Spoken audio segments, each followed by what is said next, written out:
Okay, let me go to Joshua. John, you've been waiting a long time. Good evening to you, Joshua. Good evening, sir. Okay. Thanks to everyone. Yes, sir. Joshua, I'd love to hear you on what I call the shared responsibility model between government and citizens, and what that looked like in practice. Am I not correct, Joshua, that when you listen to the PNP today, that the focus was not about empowering people, it was about what more can government do for these people? That can't help those people, Joshua. Certainly not, sir. I think that what the PNP has sought to do is to not only, as they have done in the past, create that mendicancy mindset. The word mendicancy means beggars, but also to foster it even more. It is not new to the PNP. It is coming back from the 70s when Michael Manley sought to create enmity between the working class and the business class, right? Wherein he caused them to, based on his message, to think that they are enemies of each other and that they are not working together for the greater good of the country. And for the working class to see themselves as victims and not necessarily one working to better themselves. And that it's as a result of the business class why they are in the situation that they're in. And we see the PNP trying to do the same thing. In fact, before I get there, that is why we ended up with for the first time in the history of Jamaica, we found ourselves having capital flight and brain drain, because the working class became aggressive towards the business class and academia. And as a result of that, the business class feared for their safety and decided to exit the country. And then their hard-earned resources, their businesses, their houses, their whatever they have, their assets were taken over forcefully. This is when we began to have the advent of captured lands in Jamaica. That's where it began. And so we see the same thing being fostered now, wherein the PNP is trying to let people believe that there's nothing you can do for yourself. Government must come look for you at home when you need to bathe you because you can't bathe yourself. When you're eating, go for the spoon in the kitchen and take it to you. And not only take it to you, but we'll take up the food and feed you. You don't have a role to play. Now, the development of a nation can only be achieved through, as you rightly stated, shared responsibility. People, John F. Kennedy said something. He said, ask not what your country can do for you, but rather what you can do for your country. And until we can get people to understand that for my own good, I have to begin to do for my country. Just as if we want mango and we have the seed, we have to plant it. The seed doesn't plant itself.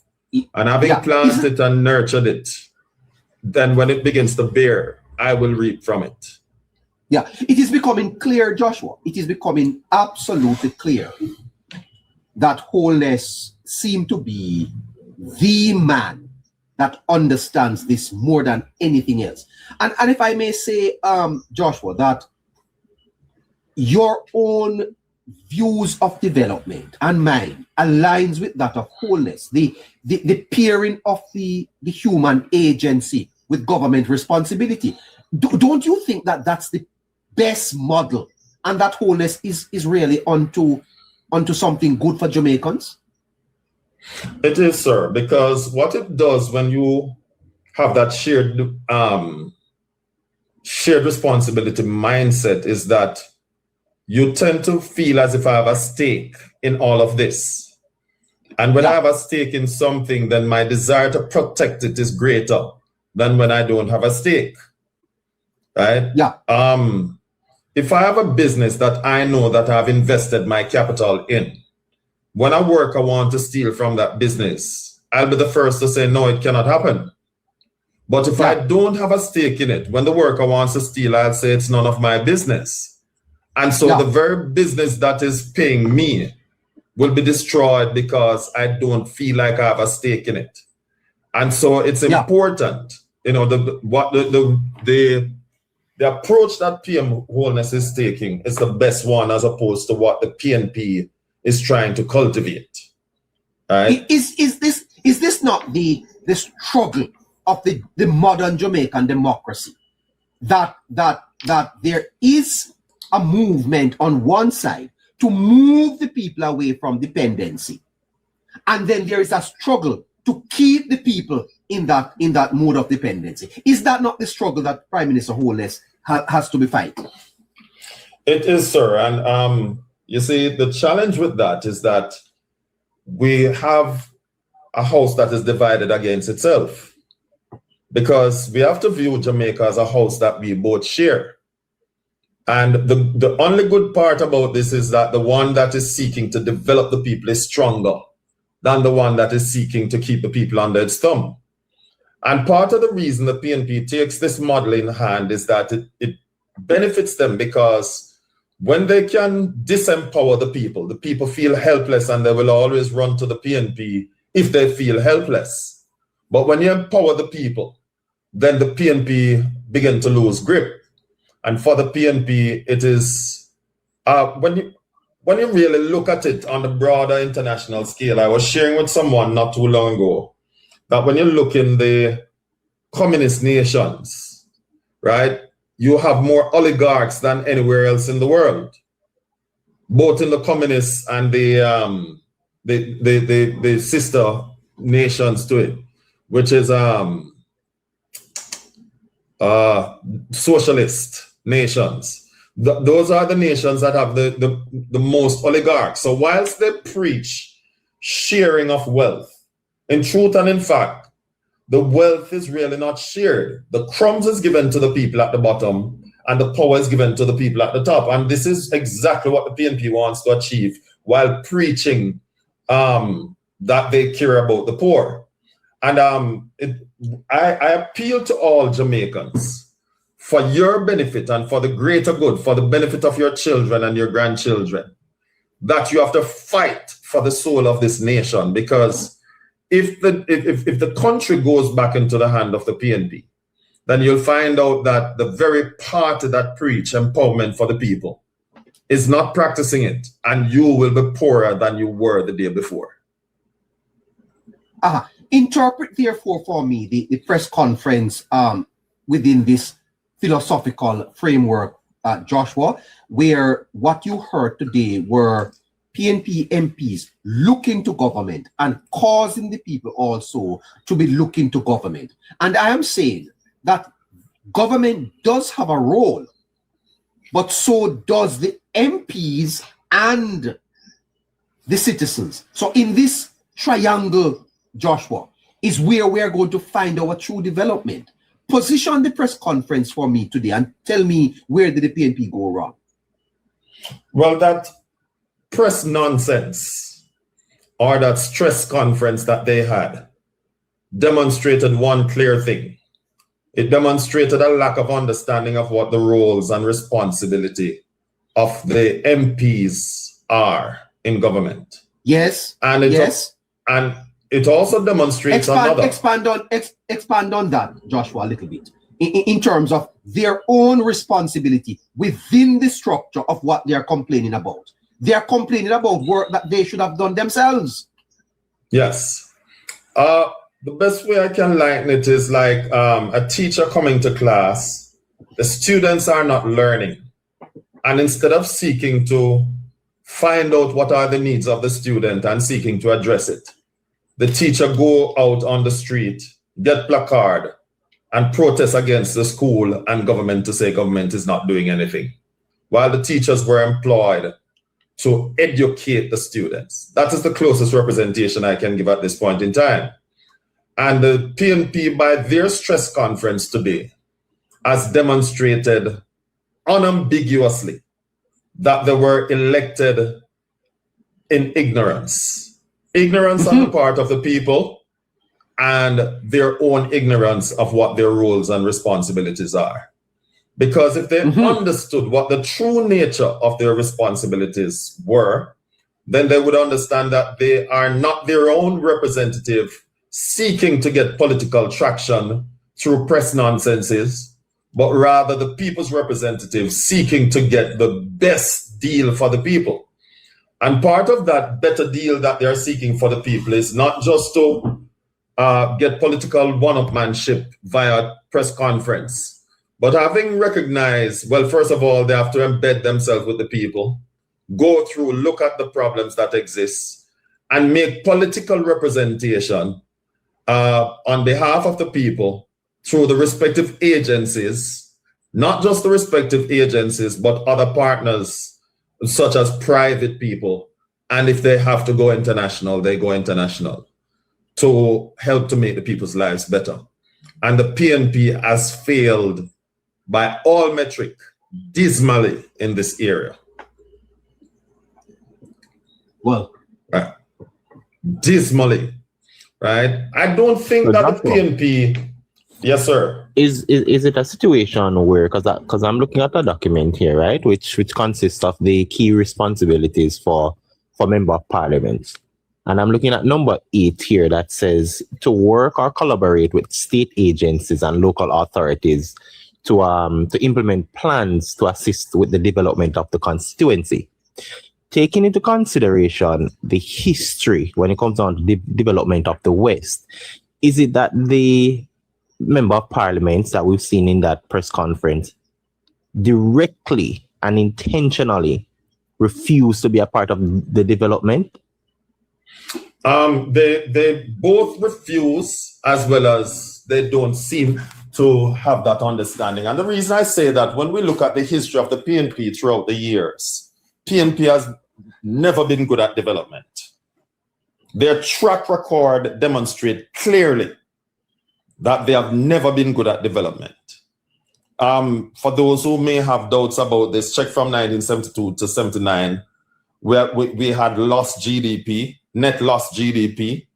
We had the country being broke. For the first time we ran to IMF, and we still couldn't pay our bills. When the country was handed over in 1980, we were in minus.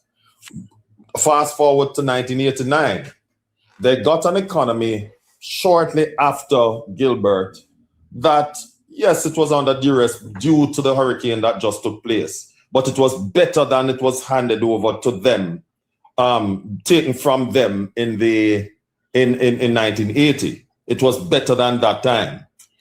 And by the time they got it, 6 years later, the entire country was wiped out and we lost 40% of GDP. By the time they lost the election in 2007, we again were at a minus, right?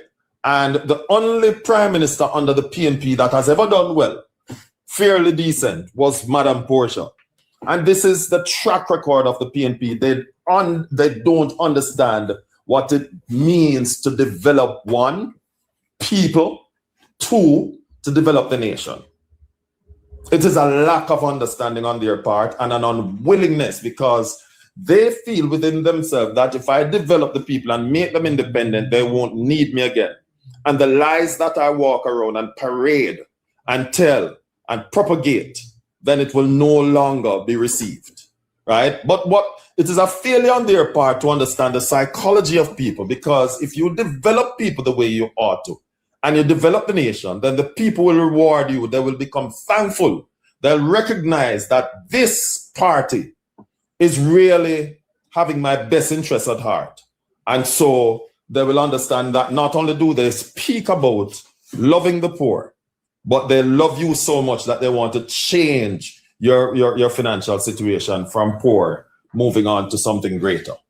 And that is what is happening with the people. So what you're saying, Joshua, is in the aftermath of Melissa, that the very people who have elected these member of parliaments have elected individuals who are inhibitors to those who voted for them in their development?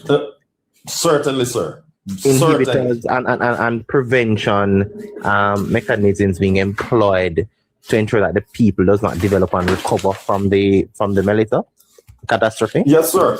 Let us put the litmus test to the question that you just asked, sir. They spoke about Western Union not being available. But instead of letting the people know that as a result of the hurricane, then this is why the Western Union that they probably would have used in the West is not available. So for your own good, you have to put in some effort. What they seek to do is to point fingers elsewhere. Another thing, they have received at least $30 million per constituency.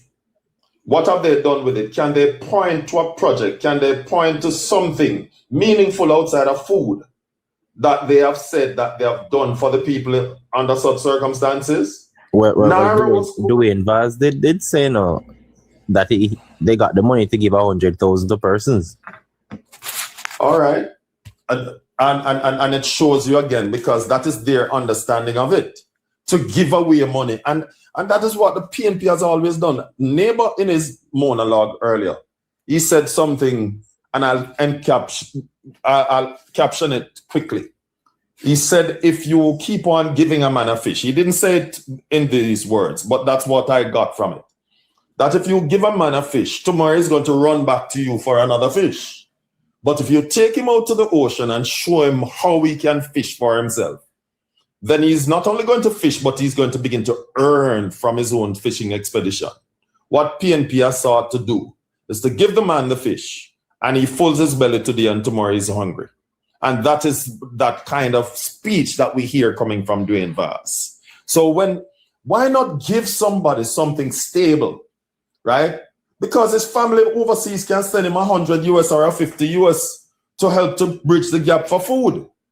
How about, and that is why in the West, people up until today, up until the hurricane, had board houses, and we see how it went against them, right?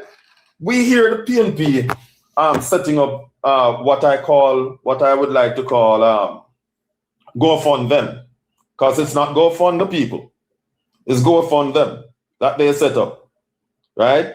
And 3 of them at least we're aware of. And they would want us to believe that they only collected $4 million. But let us put it to the test again. 2 ways. You want to tell me that you only collected $4 million, but at the last press conference, when you were asked to declare how the money was spent, you weren't able to say, hey, we bought a few food packages for people. You have to wait until at the end of the year. But today you're willing to run out to try to convince us that you only collected $4 million. But Isaac Buchanan, which is number 2 now, in his campaign bid to become MP for Portland, when you go to his GoFundMe page, was able to collect $9,000 US, far more than the entire party was able to collect. And we are supposed to believe that? Well, the 6 acres that I have on Mars, I will give it to the person who can prove it to me. PNP is a party of deceit. I submit to you that this entire press nonsense was intended to take the focus of Jack Den and Victor Wright. That is what this press conference was about, right? Now, whilst I agree with Neighbor, and I just want to insert this a little bit without deviating too far.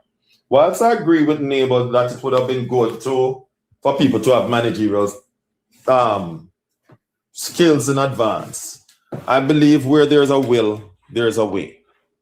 And sometimes we're thrust in a position that we were not initially familiar with. But if we have a will to serve, we're going to learn.